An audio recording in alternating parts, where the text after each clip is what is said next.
যদি রাত পোহালে শোনা যেত আল্লামা সাঈদী মরে নাই।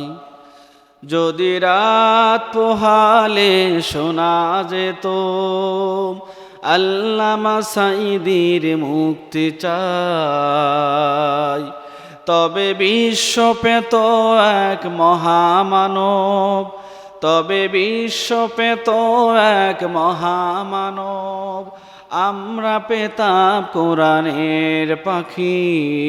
কথা বলেন ঠিক কিনা?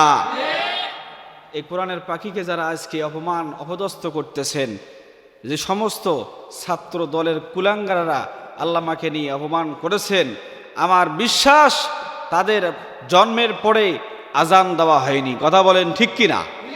এজন্য আমার ভাইরা, আসুন আমরা আলেমদেরকে মহব্বত করি, আলেমদেরকে ভালোবাসি, কারণ আলেমরা হচ্ছে রাসূলের ওয়ারিস। সে আলেমদেরকে যদি আমরা কষ্ট দেই, আঘাত দেই, তাহলে আপনি মুসলমান ঠিকই, কিন্তু আপনার ভিতরে ঈমান দুর্বল আছে। কথা বলেন ঠিক কিনা?